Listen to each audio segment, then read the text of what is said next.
BenFlyingRetro, and I'm embarking on a quest to purchase every classic GI Joe comic from the original 80s and 90s Marvel run.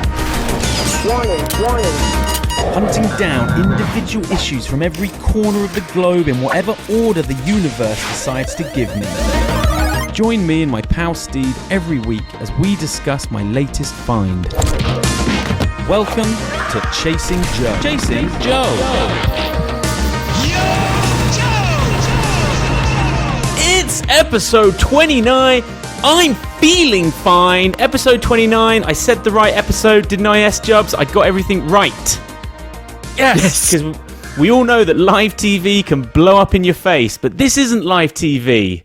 This is a pre-recorded episode of Chasing Joe. You're in the right place. I've gone back to my original setup. This is where I did some of the earlier episodes from. I thought I'd, move around the house a little bit. We've got a hoverboard. We've got a limited edition Mondo Empire Strikes Back poster. We've got, is that Stripes up there? Gremlin. Lots of other things. Oh, look! What do you see in the top? It's a Sky Striker. Yeah, a cheeky Sky Striker right top of the frame. Woo! Beautiful. And plenty how of ink on those forearms, Benjamin. Anything brand spanking new? Nothing brand spanking new. Did I tell you that we hit a bit of a roadblock with the Ninja Force? So we just couldn't, from a design point of view, we were really struggling to fit it in because it's a circular shape and it wasn't looking right. So, some other things. You know what this part of the anatomy is called? Hey, wait. The weenus. Tip of your elbow, I believe. Yeah. A weenus. I just think there's something about a circle going on to an L. It just doesn't work. Yeah, no, sure. It does not work. I did get Stay Frosty up here though, which is joyous. Ooh, let's push. But I've got a deal. I got a deal with like teenagers coming up to me saying that that's a Call of Duty reference. Get out of town with that. Oh, it's not a Call of Duty reference. That's Hicks. Yeah, it's Hicks. Stay Frosty. Cool, we're on man. string what out kind of shape. Font did you settle on for Stay Frosty? I mean, obviously it's like it's a phrase. It's not a design. You must have come up with something. Yeah. Okay. So the F is the T as well. The F is the T as well. If you didn't catch that, we're making great radio all of a sudden. But what I did was I filled in all the gaps with these kind of Saved by the Bell, California Dreams end credits shapes. Like generic 80s triangles and things. Must do, yeah. Yeah. But I am in good spirits here. You clearly are. My goodness. Yeah. The kit. We're after your second cup of coffee, I'm presuming. Yeah. The time of day we're at. Yeah, no, I bought one of those diner American hot plates, and it's changed my whole life because it Drip fills coffee whenever you want. Yeah, that's it, and it stays hot for basically the entire morning. So it's just fill her up. You're only one person, so the amount of turnover is vastly reduced. No. Like, is it really drecky by the end of that flask? No, I brew it slow and I put a lot of coffee in. Normally, Emma is going to the pot as well, but she, right this second, is on a flight to New York City with Phoenix. So I'm the Alps with you 1 week, New York with Emma the next. My God, man. Ridiculous. But it is technically a mule run because I have ordered copious amounts of GPK, Garbage Pail Kids, to her hotel. Don't ever tell me you're going to the US of A and drop the hotel you're staying in, because I will order things to that hotel. I don't care who you are. Fill up that suitcase, pal. Fill it up with sealed wax. Now, my in-laws make pilgrimages to Jakarta, and they live in Singapore. Obviously, Okay. they can buy sort of knickknacks and things in Jakarta a lot cheaper. Yeah. My mother-in-law has like a bric-and-brac like shop. So Wow. they taught me this clever little trick that as long as you are within your weight limits, you can just fill an enormous cardboard box with stuff. They would A cardboard box, not a suitcase. and put it into the hold of the plane. It'll go in the oversized check-in. Of course. But like airlines don't mind that. You can mule, Wow. and I've done that in the past. I've muled massive boxes of GI Joe toys. Just That's in the so hold. good. Why is it exciting? It's completely legal. It just feels. I think I've watched Johnny Depp in Blow too often, or Leo in The Wolf of Wall Street, where they're just padding people up. You know, Emma's walking through customs with Adam Bomb and Bulky Beth and Adam Bomb. Hi, Adam. what is this, ma'am? What's going on? Contraband. Well, yeah. I mean, you couldn't smuggle gum into Singapore. That's for sure. No, I wish they.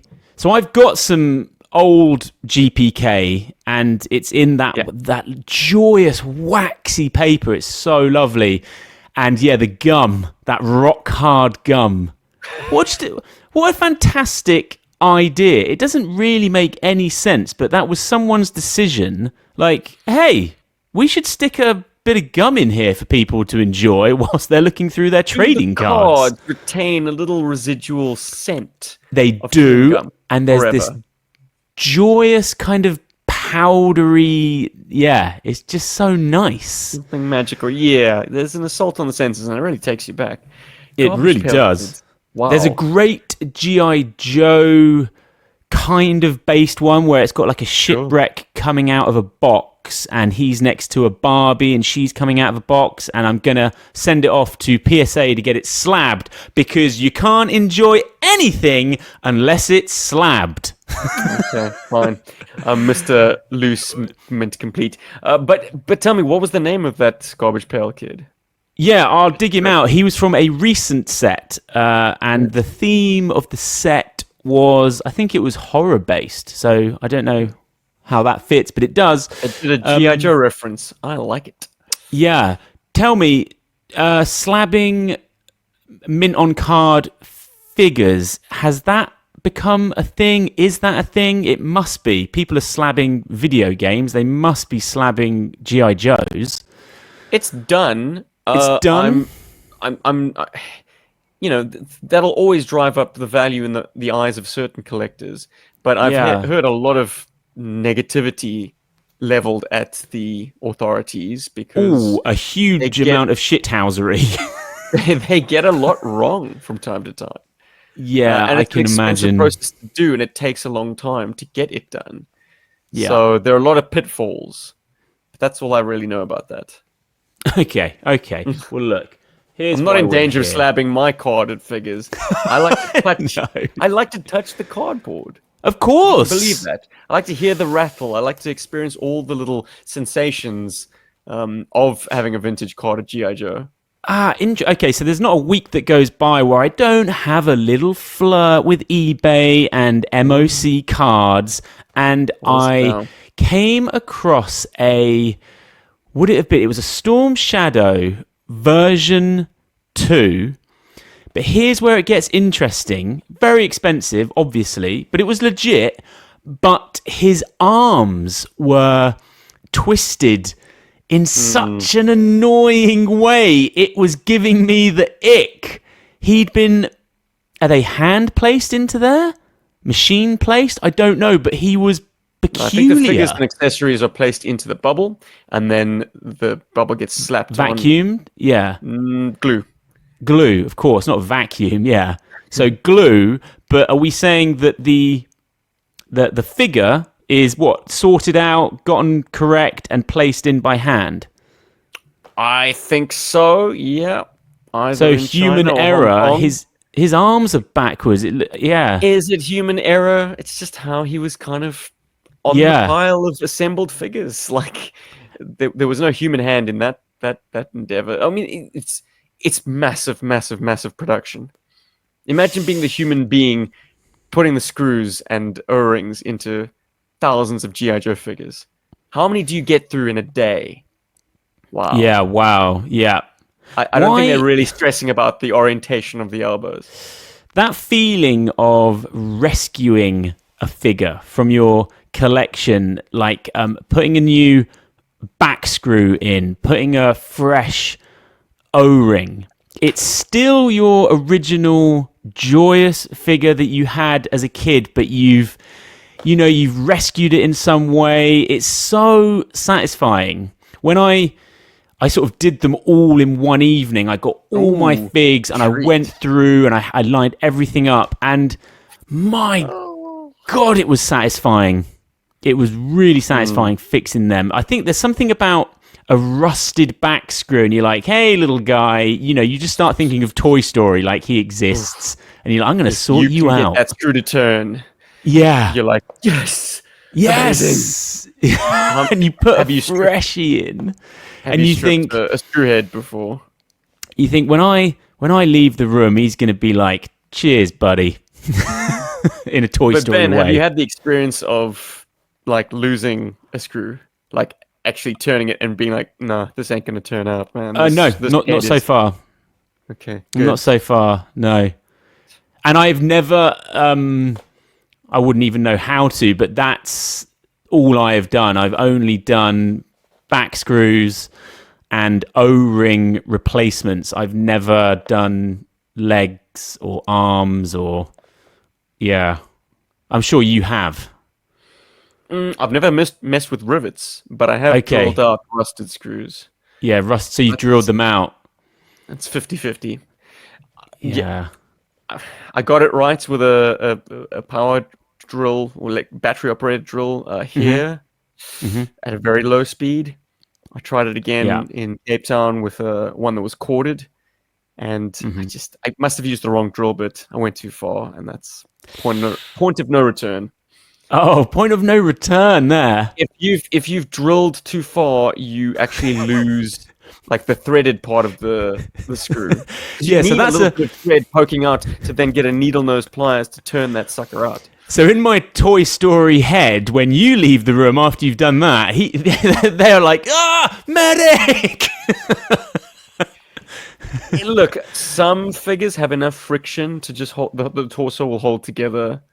Provided you're not like twisting the neck all the way, they won't crack open. Do you wish that, because Toy Story did gather lots of licenses to make those films, didn't it? And in the Halloween... They were previous generations toys. They were like 1960s toys and earlier. They were sort of like the Toy Stories and the cast, like Tim Robbins and what's his face? The Hawaiian shirt dude. No, Mr. Toy Story. Tom Hanks. Tom Hanks. They would probably connect a lot more with Barrel of Monkeys and green pre-posed army men and that walkie-talkie telephone. Like all those were toys of the 50s, 60s. They must have gone to Mattel and got Barbie and Ken for the sequels. They had Mr. Spell. Potato Head. They would have had to have acquired all of those licenses. And in the Halloween spin-off, Carl Weathers played... what was he? He wasn't a G.I. Joe. He was an Action Jackson or something. Is that a toy? Oh. Action Jackson was Carl Weathers' like big shot at being a solo action movie star. Okay, well there you go. Oh, geez, now I get the whole reference. Okay. Action Jackson. Yeah. What I mean is, wouldn't it have been cool if they would have had Norris or Arnold Schwarzenegger moment? If they would have had the G.I. Joe license, That would have been awesome. They got Mr. Potato Head from Hasbro. I don't know. Look. Why didn't they do Action Man? That's gagging for that. There's a generic action, like there's a pilot basically connected to a skateboard in Sid's room. Oh yeah. That is very G.I. Joe. He's got rivets in the right places. He's got all the articulation points. Yeah. Is it a pilot? Is it a soldier? Either way, it's either G.I. Joe or core adjacent. Yeah. Ben. We've tangentialized early on this picture. Well, look, guys, I said it was going to be from the same Whatnot batch. It is. It's comics and stuff. This guy does a show every night, pop-up shows every night. He's very into sort of Silver Age comics, I would guess. Is GI Joe that? What is GI Joe? It's not really silver, is it? Is it more? I don't know. Bronze? I don't know. What's the 90s, 80s? Hardcover Marvel history book, and I think this would have fallen into the Marvel Age. Oh, okay. So that's an Golden Age is sort of World War II comics. Then we go pulpy. Then things go off the rails a little bit. Then I think it's the Silver Age, and then when we start getting into the real straps of Fantastic Four, Spider-Man, etc. That's Marvel Age. What have we got? It's a blue bag. It is issue 28 of GI Joe Era. This dropped in July the 10th, 1984. This is a seriously old comic book I am holding here. And it's an interesting one because I feel like I've had my memory wiped of that cover. That cover just, I don't know it. I must have reviewed it when I was on Talking Joe. But out of all the G.I. Joe covers, this one I just don't know it at all. It's an interesting one. It's an interesting POV. For the audio only, it is a rattler. Well, we assume it's a rattler. It's got Cobra symbols on it, and it looks like an attack plane, like barreling into the Mobat. I mean, this is a suicidal maneuver, if you really think about it. But it's firing its missiles. I mean, it's way too close. Like, it's dramatic license, shall we call it. It's Mike Zeck with, I was going to say Warren Beatty, John Beatty Inc. Warren Beatty. Look, trying to get his Dick Tracy movie off the ground. How can we effectively talk about this comic, this cover, until we have immersed ourselves, drenched ourselves in July 10th, 1984. Tick, time circuits, type it in, flux, capacitor fluxing.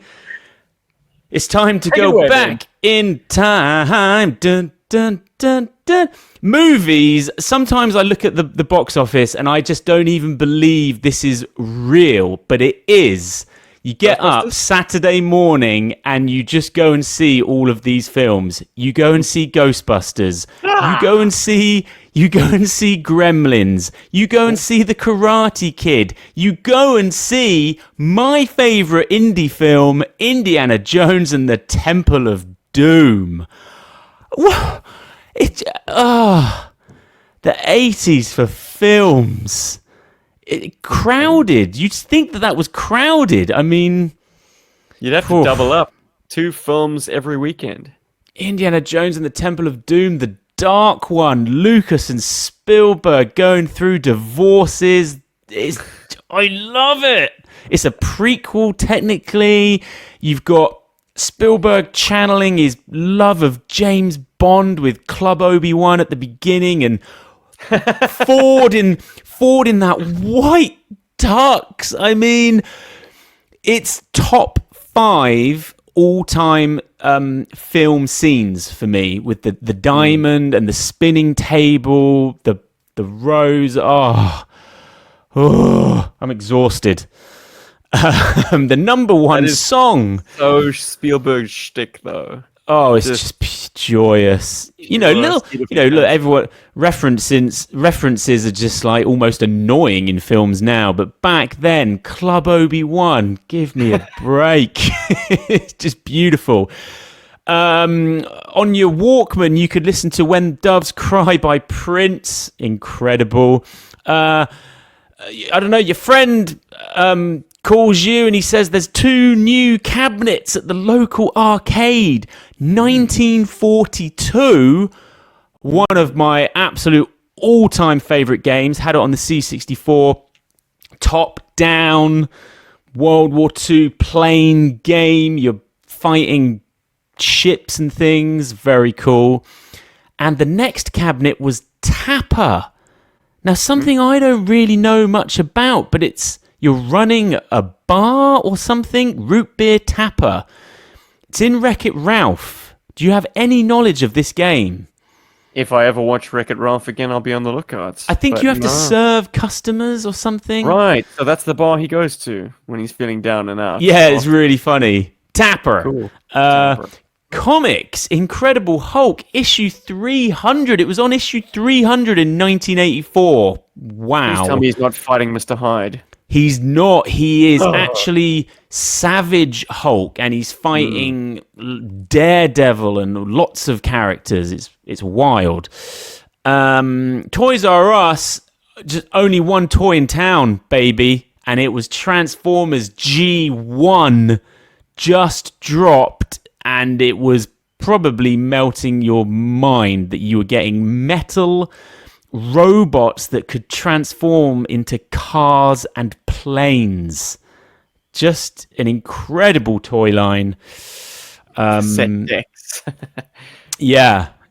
I mean, back then, apart from what you just mentioned, it almost was as simple as the Autobots are cars, vehicles, and the Decepticons seem to be mostly planes. But then me and Scout, we make them all fly. You just put their arms up and they just fly, just like in the cartoon, no? Yeah, man. I think so. More fun that way. I think it's more fun that way. Okay, there you go. At episode 29, running total... Oh, no, guess. Oh, you bastard.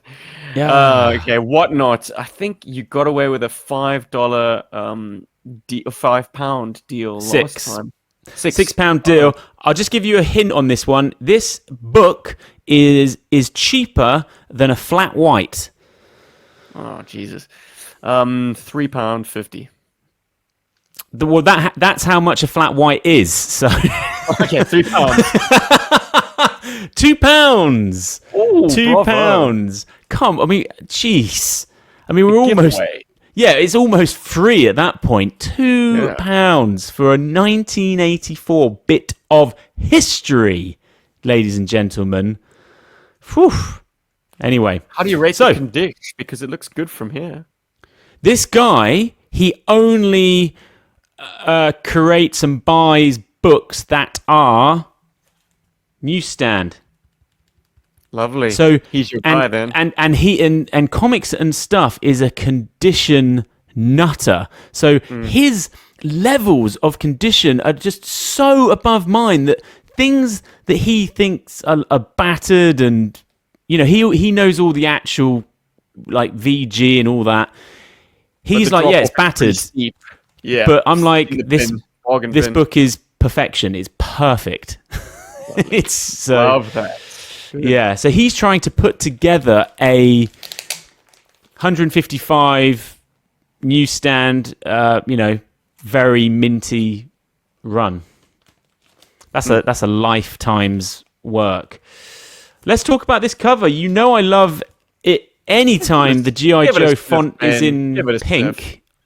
Wait, Dreadstar? Whilst I sniff, what's Dreadstar?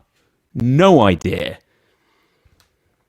I just don't know what that group of superheroes is.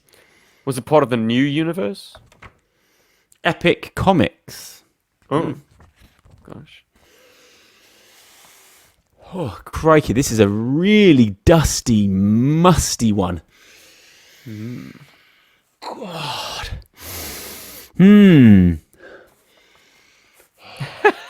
He's going in for a third one. I just there's a window here. My neighbours just look in. They're like, what in God's name is that man doing? Well, I don't think it's anything out of the ordinary for a nostalgia junkie like BenFlyingRetro. No, that's true. They're used to seeing strange activities. I think I'm just going to have to go back to good old-fashioned cupboard dust and must. It just smells like 1984. Dank, yeah. Beautiful pages. Do you want to say anything about this book? Does it mean anything to you? So I told you the cover is just not ringing anything for me. Does it do anything for you? No. No memories, no. No, I didn't have it as a child. And do you have it as a man-child? I do not. I do not. Okay. Well, don't worry. In your world, apparently the comics just walk to you. It will find you. You don't have to look. Shall we talk about the cover? Yeah, we shall. I think if this was being filmed, I think maybe the Rattler isn't quite as close to the ground as you'd think, but the depth of field would be so shallow that, yeah, you wouldn't be able to see the Mobat. Sure. And, I mean, what are we thinking? I can see 3 missiles. I mean, Steeler and the Mobat are dead. They're dead. They're dead. Diesel in the cockpit of the Rattler.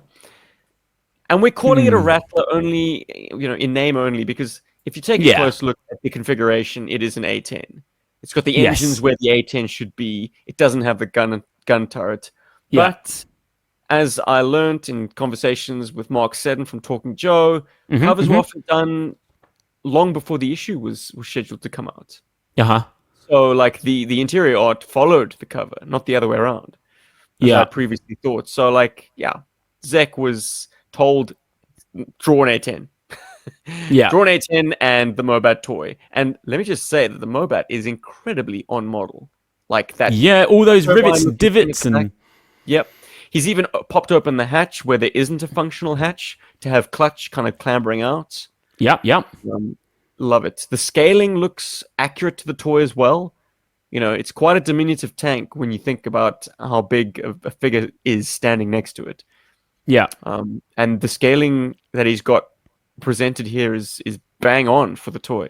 He's even picked out, and I suppose it's the colorist's chore, but he's picked out the extra track linkages that are on the top of the sort of the fairing. Oh my! Gray. That's a nice touch. Oh my! Those are I'm a spare big fan. Track links. I'm a big fan that they've drawn in the tracks, the track marks in the ground. Lovely. Yes. Oh, that is a nice touch. It is a nice touch. Element. And we're getting 2 joyous Cobra insignias there as well on the Rattler, which is always nice. But yeah, it's just one of those covers that doesn't seem to ring any bells with me. I have no memory of it. So I opened... A fan of that violet GI Joe logo. You know I am. It's so good. But let's open this sucker. And look, when I open it, I'm looking at this advert, Buckaroo Banzai, and it's just another thing that completely missed my 80s zeitgeist. They reference it a lot in Ready Player One, and he dresses up in this famous suit. But who is the dude? It's RoboCop, isn't it? Who's the guy that plays him? Do you know anything about it? Peter Weller. Ah, is it Peter Weller? Is it? I don't know. Or is it the dude from The Truman Show? The baddie in The Truman Show? Oh shit, that's not RoboCop. Sorry. That's Ed Harris. Is it Ed Harris? Is Ed Harris Buckaroo Banzai? He could be. I am Googling it as we speak. But I think it came out tanked, but it was somewhat of a cult hit. Yeah. But, look, Swamp Stars Peter Weller. Fire. So you were right. It was not Ed Harris. It was RoboCop himself. I just talked myself out of being right. That makes Buckaroo sense. Banzai and Alex Murphy, his 2 massive... Swamp Fire! Swamp Fire. Curious choice of name. I wonder if the Dreadnought helicopter boat was named after this. Obviously chronologically it was named after this, but do you think the designers or team at Hasbro had this name kicking around their offices because of this issue? I definitely don't think so. No, I reckon that they came up with these names just, flying by the seat of their pants. Yeah, it's a joyous font though. It absolutely is. Yeah. Sort of shot up, scuffed, kinked, cracked. With this, the first page is a good opportunity to be creative because you can do what you want with the issue title. You can put the credits in an interesting way if you want. Mm-hmm. Yeah, there's a lot going on here. That pooch in that rubber boat, ridiculous. Can we highlight the fact right at the outset that we're dealing with a fill-in artist in the form of Marie Severin? Now, she is sandwiched between the unpopular Frank Springer. Yes. So is this the only issue that she penciled? Couldn't tell you. I only read the issue under discussion, Ben. You should Of course. I ain't going to do no research. We are surprised week to week. But I'm going to venture a guess and say yes. But it's got a light, kind of cartoony, breezy feel to she nails the artwork. The realistic stuff. She knows how to draw a boat, a helicopter, a hovercraft. She knows how to make the toys on model. She's great. She has done immaculate work for what is potentially her one and done. So yes. I'm in enormous admiration for Marie. When I love the way she's nailed the acting, like the characters' expressions. Cuts is looking smug. Everyone else is looking kind of, I don't know, wistful or optimistic. Yeah, I'm on board fully with the art in this issue. It's great. Roadblock is introduced with his famous yellow pants, which you aren't bothered too much with on the comic page. But man, when they did an action figure version based on this look with bright yellow banana pants, whoo-hoo, that's an assault on the senses. I almost bought a Roadblock this week. For some reason, no, Tiger Force. Of course. But he was incomplete and he didn't have the helmet. And I said to the guy, I was like, I can't. I'm so sorry. I mean, the helmet's the best bit. Yeah. Give me a break. Have you seen how long Wild Bill's moustaches are? Yeah, it's blowing in the wind. Very steampunk. Yeah, that's really funny. He's holding his Stetson down. Everyone's holding their hats. Duke's hair is blowing in the wind. Like, it's a great atmospheric opening to this issue. Yeah, at sea, which I love. Now, reading this issue, a couple of things are going through my mind. This issue is sort of the confluence between Live and Let Die with Roger Moore and War Games with Matthew Broderick. It is channeling those two films for me. Like, most of the time reading this issue, I had kind of like a furious banjo chase music going. You know? All the chase scenes, the cops. I mean, that cop is Sheriff J.W. Pepper from Live and Let Die. And make no mistake, or he could be Sheriff Buford T. Justice from Smokey and the Bandit. There's just something about small-time, overweight 70s, 80s sheriff. And they are so good in this issue. Are they modeled on what are they called? I'm blanking now on the names. What do you mean? Comedy. Come on, that is W. Pepper right there. Laurel and Hardy. Oh yeah. Oh, definitely. Yeah. It's sort of the shots. And the shots where the squad car is just tailing the Mobat is just pure, like Roger Moore. It's so funny. It's great. I mean, that thing comes out of that train as well. Now, I had a lot of fun with these guys, and all of the scenes where, like, the whale goes past the house, and then all of a sudden they can tune into cable. They were struggling. You know, those are such sort of cinematic, filmy kind of scenes. And I just love that they find their way into this comic. Just those moments of levity. I mean, that is straight out of a James Bond film. Well, it's a visual gag bringing in some fine art. And man, if I was an art historian, I'd be able to tell you the artwork. But it should ring a bell. I don't know. That sort of elderly couple. Is it like... It's an American artwork, isn't it? I know what you. Yeah, I'm not going to be able to help. No. I mean, I just got the actors wrong from. I just tried to say that. I just tried to say that. I don't know. RoboCop. He is bloody Buckaroo Banzai. Now, S-Jubs, you haven't given us a synopsis. I'm not getting out of it that easily. Well, okay.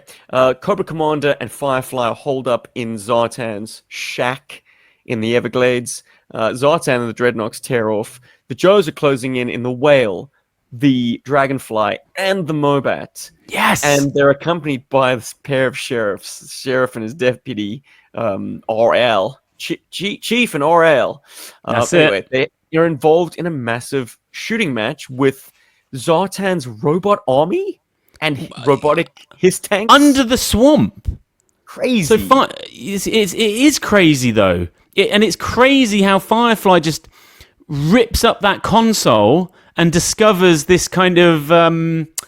It was like that moment. Would you like to play a game? And he's got the joysticks, and this is pre-Battle Android Trooper, obviously. Yes. So we'll talk a bit more about the design in a minute, but look at that console cabinet. It's glorious. It's got the fire button in red. It's a massive joystick. I mean, what happens if that thing doesn't go up left? Oh. 1984, baby. Joysticks the size of gear shifters.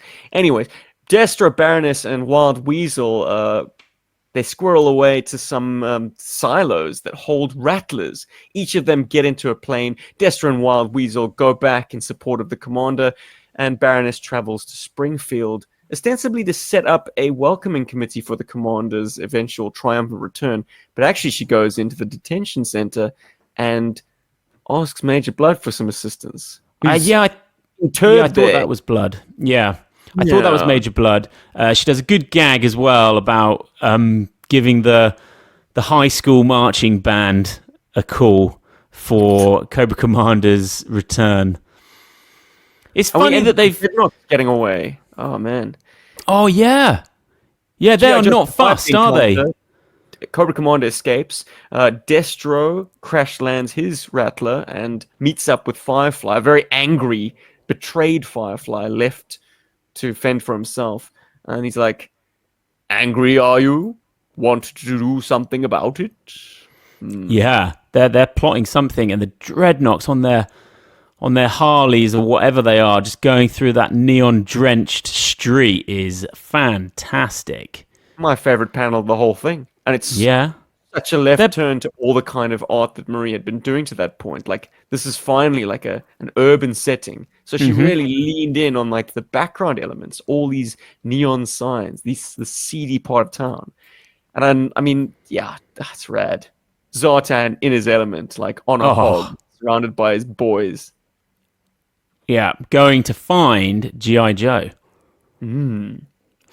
Now, a lot of toys on display here, buddy. You mentioned the 3 toys in question, and they all get good time. I mean, one of the scenes that really sticks out is when they are concerned, there you go, that the Mobat is going to be leaving a heat signature, so the Rattlers will be able to get a bead on them, so they just start chucking buckets of water on the engine vents, trying to cool it down, and it does actually work. Don't try that with your actual Mobat toy, my friends.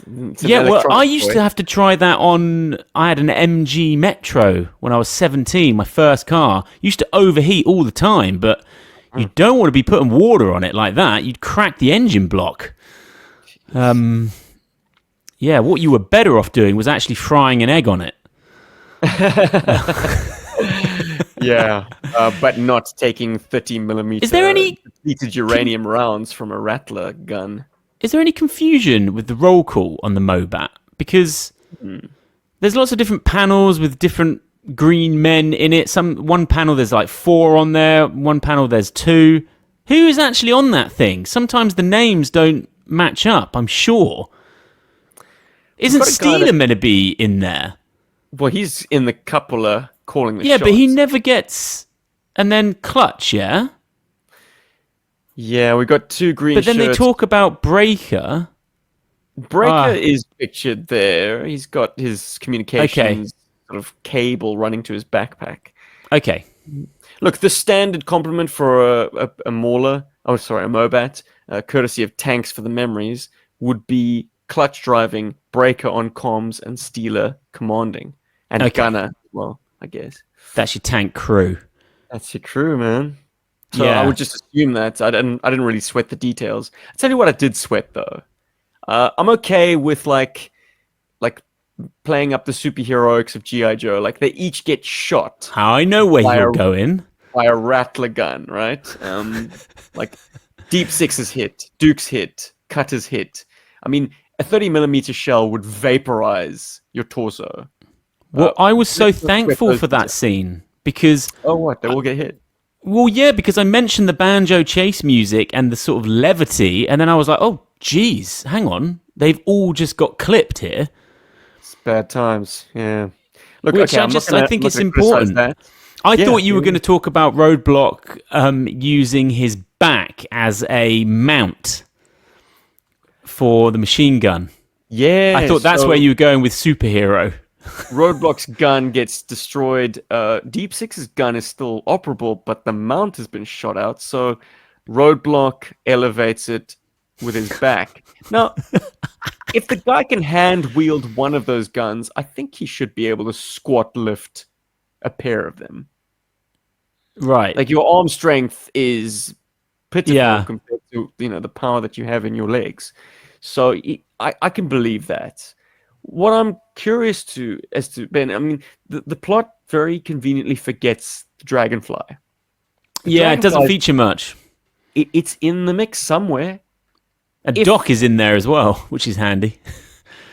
Maybe not when you want him to use the guns. I mean, he is a pacifist. Maybe that's your no prize. Wild Bill was reticent to take the Dragonfly into direct conflict because he had a pacifist in the gunner's chair, and also he was the medevac. He was there to corral Cobra Commando, whoever was at the shack, Sultan's shack. But it just occurred to me as strange that, like, it's okay. A Rattler's no doubt faster than a Dragonfly, but it can't outrun a Dragonfly's missiles, and it's got 4 heat seekers. Yeah, so it could have played a role here, and underutilized. We could have gotten a reference that Wild Bill has on Wild Weasel's file card. This could have been the moment where those 2 pilots come into conflict. For sure. They think of Wild Weasel as Ace's opposite number, but if you were to read Wild Weasel's file card, it makes Wild Bill out to be his sort of key nemesis. Yes, because he shares some respect for him in the file card, doesn't he? There's a quote. Oh, I'll bring it up. Let me see. Sorry, or is it Wild Weasel saying something about... Wild Bill is quoted on Wild Weasel's file card. Okay. Yeah. Do we get Copperhead in the water moccasin? Not named. I think Copperhead... it's a good question. There is some art of the moccasin. Yeah, it's driver. Beautiful. It's, I think, mistaken. I think they've put a Wild Weasel figure in the boat. Where is it now? Okay. He's got the pilot hose. He's got like a flight suit in the gun turret of the water moccasin. All 3 of those Rattlers do vertical takeoffs as well, which is so cool. Oh yes, it's just joyous. Show that off. Yes, the Rattler's perfectly on model in the interior arts. Yes, Marie is doing sublime work. I mean, the Rattler's first appearance was pretty shonky As Chimney Sweepers Come to Dust, an issue that we have covered on Chasing Joe. Yeah, well, we're used to them being, torn apart like tinfoil as well. Because Destro... did you notice the battle damage is in the correct place. Destro takes a hit, and where is it now? Yeah, that is a removable panel area. Nice. On the side of the cockpit there. Mm-hmm. God, I can't think of anything worse than being in a cockpit like that and just having bullets fly through all of your panels and instrumentation. Absolutely terrifying. Destro just pulls that cord, eject. He's out of there. He makes the right call. So is that the only downed Rattler? Yes. Baroness makes it back to Springfield, and Wild Weasel lands his in the middle of the swamp and picks up Cobra Commander. But Cobra Commander's like, sorry, fend for yourself, Firefly. Cheers. Yeah. The Firefly and Cobra Commander together, like Firefly's not really channeling his character yet, is he? But he does seem to have a thirst for revenge, and he's no idiot. Like, he's finally... What character are you referring to, though? Well, just the kind of cool saboteur, kind of operating in the shadows, that kind of guy. He still feels feels like a little bit of a klutz next to Cobra Commander. He doesn't really do anything, to be fair, in this issue. Really, he discovers the automated weapon systems. We still haven't talked about those, but I think he probably would have done a better job of controlling them. I mean, he's offering sure. I do love the kind of big brother sort of just like, no, I'm playing this. Yes. After all, I am the commander. Yeah, like, I'm playing this video game. I mean, look, what the heck is Zartan doing? Underneath that swamp, he's got like a dozen hiss tanks, a legion of robotic blue shirts.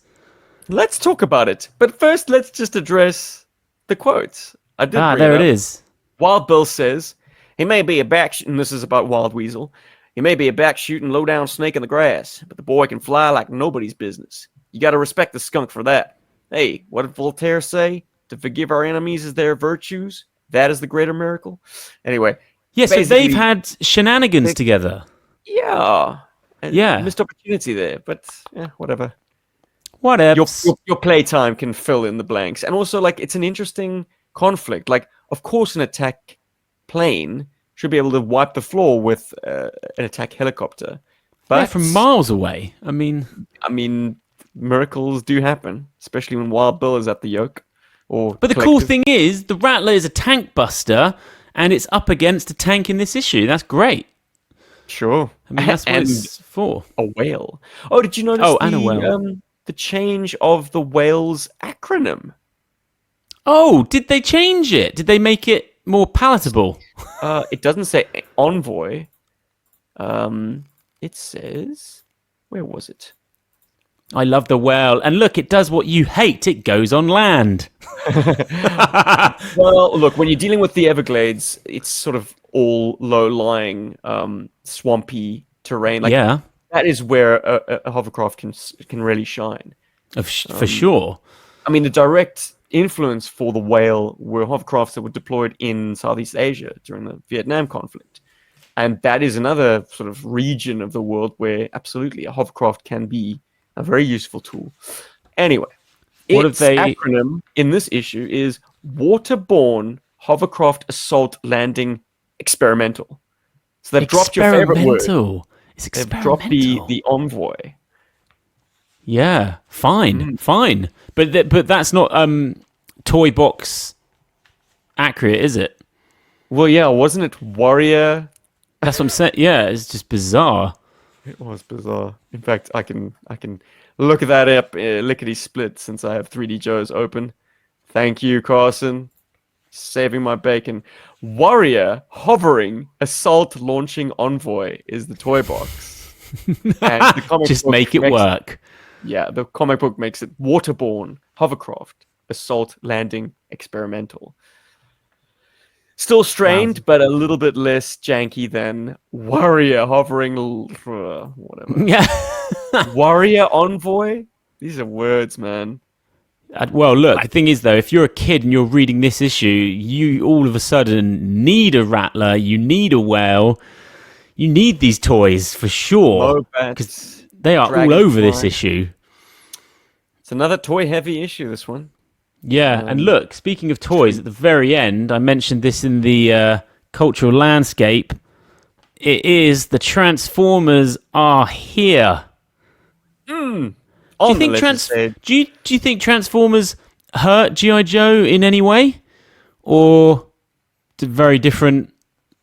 In comic sales, in terms of IP, yeah. The comics tell the opposite story to everything else. Well, no, GI Joe as a toy line outstripped Transformers, and the book sold better than Transformers, and had a much longer run than Transformers. There you go. US. So answered. I mean, no, things are not the same now, thanks to Michael Bay and just the enormity of the Transformers following in the Far East. Yeah. Did it ever kind of sway your hand? G1 Transformers toys collecting. I had very little influence from G1. I got onto Transformers in late G1, early G2, and while G2 was on toy shelves, I was buying it up as fervently as GI Joe. Yeah. But I found my way back to Joe. Your true colors really come out when it comes down to sourcing things on the internet. Then you're like, oh, of course, I'm gonna drop this Transformers nonsense. It's not staring me in the face anymore. I'm gonna stick with the 3 3/4 inch and all their plethora of vehicles. Let's talk about these robots. I was going to say, let's get into the robots, because they've got a Crimson Guardsman design. I'll tell you what, though, that is beautifully drawn again, with the water pouring off them as they come up. They're an interesting design. They look a little bit like Cobra Commander himself. Oh yeah. Well, they're blue shirts, but the uniforms have a structure similar to Crimson Guards. Certainly in the helmet. Yeah, I like that panel. It's joyous. I love that panel, but you don't see them do anything particularly good. They don't do anything. They're just cannon fodder, aren't they? Yeah, because you need something for Joe and these sheriffs to shoot to pieces. Yeah, I don't think, you'd be in trouble if these were flesh and blood people. Yeah, look at them. That one's just powering down. I mean, geez. Sprang, boing. They've got the Cobra Trooper's gun, which is cool and very accurately depicted. Yeah. So once again, Marie had her hands on some of the toys. I love the fact that the Hiss tank blows up exactly the same way the toy clips together. Like, you've got this block of tread and this block of sports car black armored vehicle, and they're separated. You what, man, you're right about Marie. I mean, this was not substitute teacher. We're not doing anything today. This was. I mean, she gave this issue everything. Like everything. She left it all on the page. Bravo. I'm going to have to Google her later and find out if she did any more Joe. We're in for a treat then. I think I asked Chief, and she did a lot of kind of girly books at the time. Whatever that means. It's tough for females in the comic industry. Like, if you are a woman, you are shunted off on things like Barbie tie-ins and... Yeah. I don't know. What were the girly magazines? Were they? That's it. I don't know. Who knows? Firestar, the spin-off comic from the Spider-Man and His Amazing Friends, maybe. I don't know. Should we kind of talk about... Do you want to go to one of the last panels where they're all on top of the well and they're all a bit battered? Pretty much everyone's shot. Cutters on the deck. What of it? He's strapping himself. He's like, hands off. It's such a great shot because you really get a sense of how big that whale is, and how. And look, I mean, I'd love to. Why don't we get any nice interiors of the whale, of what it's like in there? You know, look, all those windows, all battered and smashed up. They had a close call for sure. GI Joe in this issue. Oh yeah. With three rattlers. Three rattlers. No, two. Two rattlers, sorry. Two. But even so. Yeah. So, to summarise, I had an absolute blast reading this issue.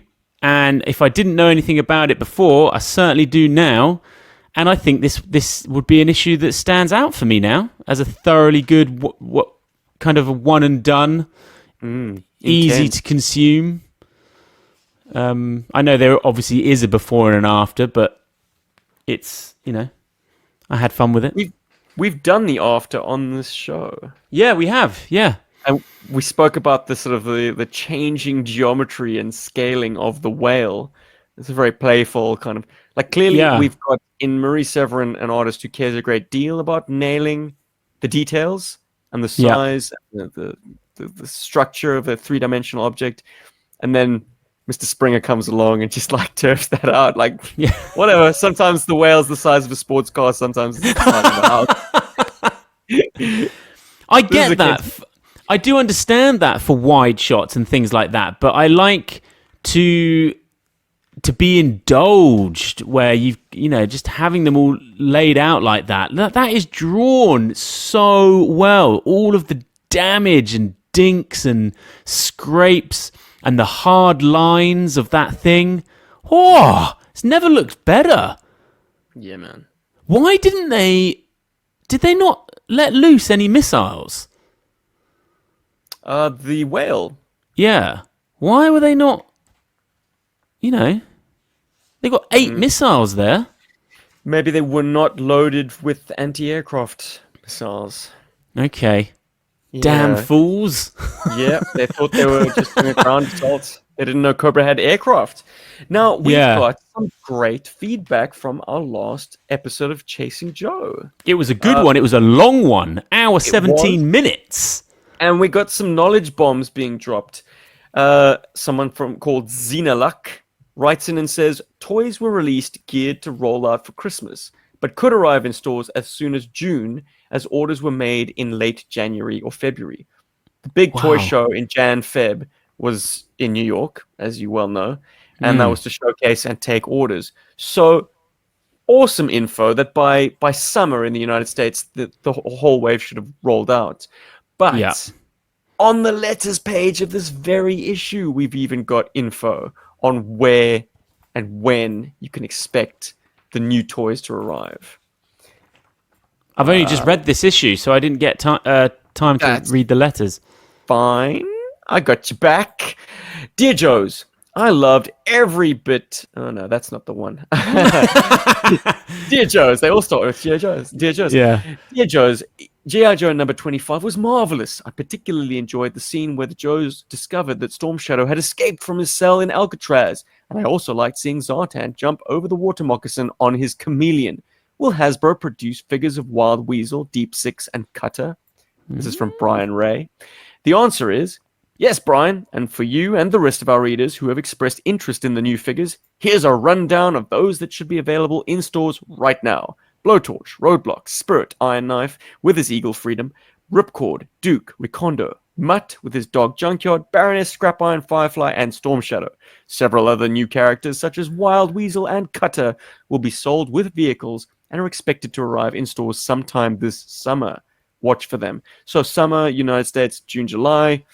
What am I saying that to you? Of course, you're in the Northern Hemisphere. No idea what that meant for... I think that the UK releases were so scattershot. I don't know if they were as clearly defined. Yeah. Let me not speak out of turn and try and assume what they were. But yeah, so this is the 1984 range, and obviously Brian, who was writing in maybe late 83, early 84, hadn't seen it yet. But yeah, by the time summer rolls around, all of them should have You kind of, in you know, when your you get local the trusts. you get the new wave come out and you get the bleeding of the old and the new. I just remember a lot of that. Sure. A real mash-up in the toy aisle of So new the and old. 1984 series would have 1983 figures on the card back. Yeah. And then the very next year in 85, you'd have all the new guys like Flint, Shipwreck, Snake Eyes version 2, Lady J, etc. But with the 1984 guys on the card back. Airtight. Airtight. Very And good. Barbecue. I've watched that, listened to it. Great episode of GI Joburg. Oh, thank you. I can tell you don't like Airtight and Barbecue. I mean, they're great figs. And you've got to have them on the tactical battle platform. That's literally where they live. But they come towards the end of your collecting journey. As a child, if you have What? if you have to be mercenary about who you pick up, I mean, if you cannot have the entire wave, you're not going to prioritize. Airtight's my first fig. Jeez. First fig I ever got. But what I need is, I need more information. He was my first fig, but I don't remember the purchase. That's what's annoying. I just remember I brought him into first school and I played with him on this kind of rocky wall. Those are my memories of him. Fantastic. But I don't actually remember the point of purchase. I remember the point of not purchase. I remember holding Airtight in my hand and puzzling at that not gun. Because it's depicted very differently in the card. Yeah. Art to the way it's, the plastic does not match the art. I liked what Deadly Pencil said though, using him in the inverse. So he's spreading muck. Jeez. You know? Geneva Convention for what? Like Toxo Viper. They're not just cleaning up, they're creating. Honestly, when you do those episodes, You're screaming at the radio. No, but they must make people buy toys because I was all over eBay and Vinted looking for a minty Crimson Guard. I can confirm that at least one person purchased a Snake Eyes version 2 on the back of that episode. Saw that. Yeah. And I almost did, and then I realised his crotch had been blasted out by some kind of banister skiing accident, no doubt. Hey man, it just allows you to have extra. But you're right about what you say. To see a Crimson Guard is to buy one, I think. I couldn't find any. I certainly couldn't find any complete. And also Snake Eyes version 2. Snake Eyes version 2 might as well. I mean, that is GI Joe when you're a boy. Like, it just is the entire line. That is the most iconic version of him. When you're a kid, you are just jonesing for Snake Eyes. You're just, it's the coolest of the cool. And I don't own that figure, so I need to remedy that. He's a tough find. But I do want to just airtight us one more time and say that the gun, the speed, it's so prominent in the car because he's presenting it to the camera. Yeah. From the barrel down, it's a German FG. Is it? Yeah, an actual gun. It is the German paratrooper machine gun. Okay. For some reason, YouTube fed me a documentary on this gun from Forgotten Weapons with Ian. Okay. Whatever his name is. He had one, and it's a very rare gun because not many of them were made. They had very specific specifications to be lightweight, to be basically squad automatic weapon and a rifle at the same time. Like, anyways. Circa when, though? The Second World War. Okay, so WW2. Airtight is Kirchner. American card backs made him an American, but UK card backs made him a German. GSG9 member. So he's German Special Forces from West Germany. And that is a German gun. And then it does this stupid fucking thing at the barrel. It's, what is that thing? Give me that gun. then it unlocks this character. Do you think? Well, look, dude, you can put anything you want in your airtight hand. I have that gun. I bought an entire, like, completely misrelated figure from a Japanese brand called Kyoto, based on a manga and an anime, just to get that gun. Oh, okay. I've yet to put it in the hands of my airtight. It wouldn't fit his thumbs, but I can massage it. Oh, you went to all the trouble and then you never followed through with the actual... It has only occurred to me now. Oh, that okay. I have the arsenal of World War II German guns and the perfect one for airtight, which I always loved, the look of that gun to begin with. That is just... Okay, I'm a fan. I'm converted. I love airtight. Of course you do. I do as well. I think you need those barbecue airtight to populate your tactical battle platform, your flag. They just look so good on there. Even you saying, don't you use barbecue as essentially like a dude that refuels? It's a pump jockey. Absolutely. Like he's just yeah. Oh, I love Ben, that. when was the last time you experienced a petrol attendant? That's a long time. I go to the petrol station to pump up my tires. That's it. 2 electric cars of course. In this damn house. Yeah, do you feel the heat? Is anyone breathing down your neck wanting to put a hated fascist symbol on the do you know what? I do feel the heat, but I've got such a good comeback for when it, on the school run, if anyone's like, oh, Elon Musk is quite controversial now, I just say the same thing every time. I'm like, when I bought this car, he was Tony Stark. He was Tony Stark. And now he's Thanos. Oh, Thanos. Come on. Doom is more... no one knows who yeah, but there's no crossover yet until that Avengers film comes out. People know who Thanos is. Somehow, that actually surprises me, but somehow Thanos is in the zeitgeist. Kind of was the biggest film of its year, of its era, of its genre. Yeah. It made some waves. Good old Infinity War. I am loving Daredevil. Loving it. It's so good. You can clearly see that they kind of scrapped it halfway through, rewrote it, because I just watched a bottle episode. Yeah, but I don't mind that. It feels Monster of the Week. Internet having an absolute meltdown because one episode doesn't tie into everything, or now we just need I love Matt Murdock. Sorry? Show us what he can really do. What do you mean? Sorry, I missed that. Now we just have to have him fight the Hulk or something. Come on, Daredevil really needs to enter into the MCU in a bigger way than just being keep him street level. Street level. I want him in Hell's Kitchen, which is essentially 2 streets. No, they can't. Yeah, he's a street level guy. I just don't think he's gonna fit into the MCU in that way. Although he was in Spider-Man, wasn't he? I really like that actor, Charlie Cox. Is it? He just is Matt Murdock. He's fantastic as Daredevil. I could he's a Brit, watch him. Yeah. Okay. Yeah, he did a film, like a fairy tale film called what was it? Star something? I don't know. My wife loves it. Does she? I want to go back and visit it because it's kind of like an 80s film, just fantastical. She called me watching a bit of Daredevil, and she's like, "Who's this actor again?" I'm like, "Charlie Cox."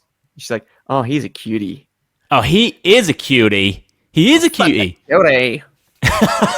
Also, Matt Murdock because I read a lot of Daredevil comics. In the comics and in the show, is an absolute flirting maniac. He can't look at a girl in that show without just flirting his face off. The Aussies would call him a root rat. They're so heavy-handed, man. Yeah, we didn't come here to fuck spiders. Wouldn't Saffers say that he was tuning? He's just tuning girls. Tuning. We'd also call him a hond, which is Afrikaans for dog. Salty Sea Dog.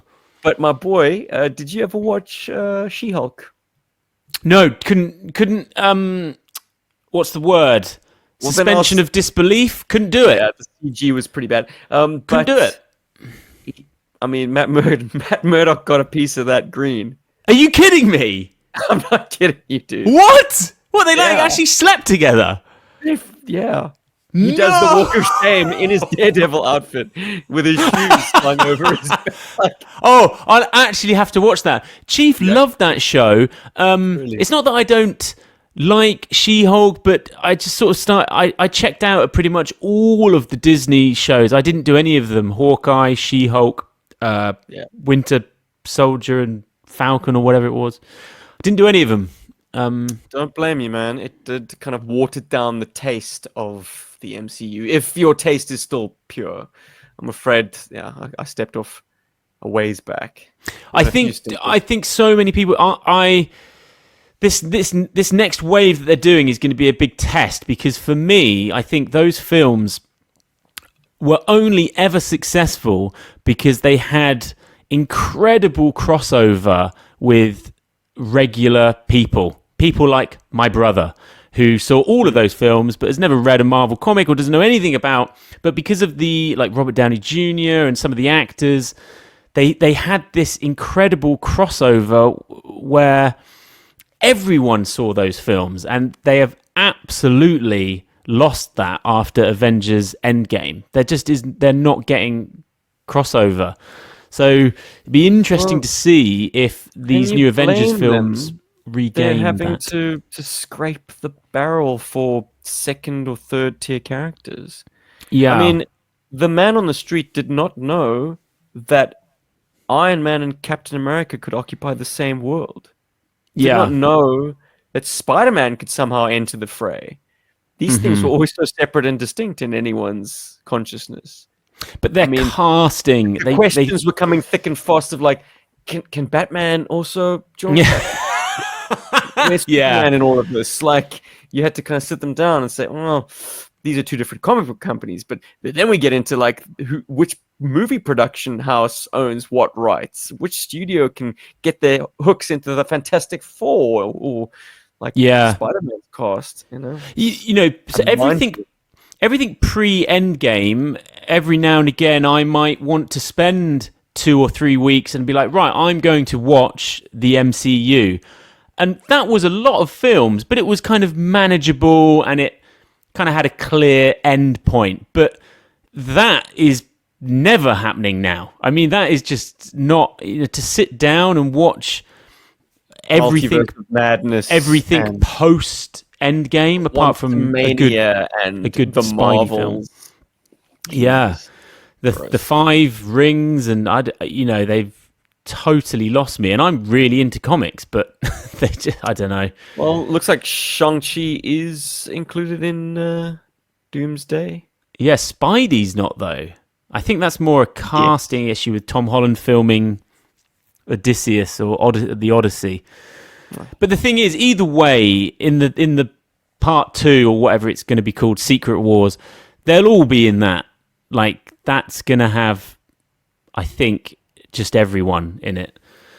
I don't think they're going to have crossover. I don't think they're going to be successful, though. I really don't. I don't think they're going to do anything like Infinity War and Endgame numbers. Impossible.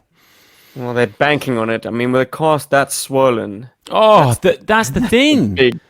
I mean, how much money are they paying just in cost alone? This is the issue with films now, is that there's an interesting thing of Matt Damon talking about the middle, like Ocean's 11, films like that, where they'd come out of the cinema, that wasn't really where they made their money. They made their money on DVD and kind of building up this groundswell of a second life, which does not exist anymore. So, people forget that those Marvel films, they are $250 million, even for the crap ones.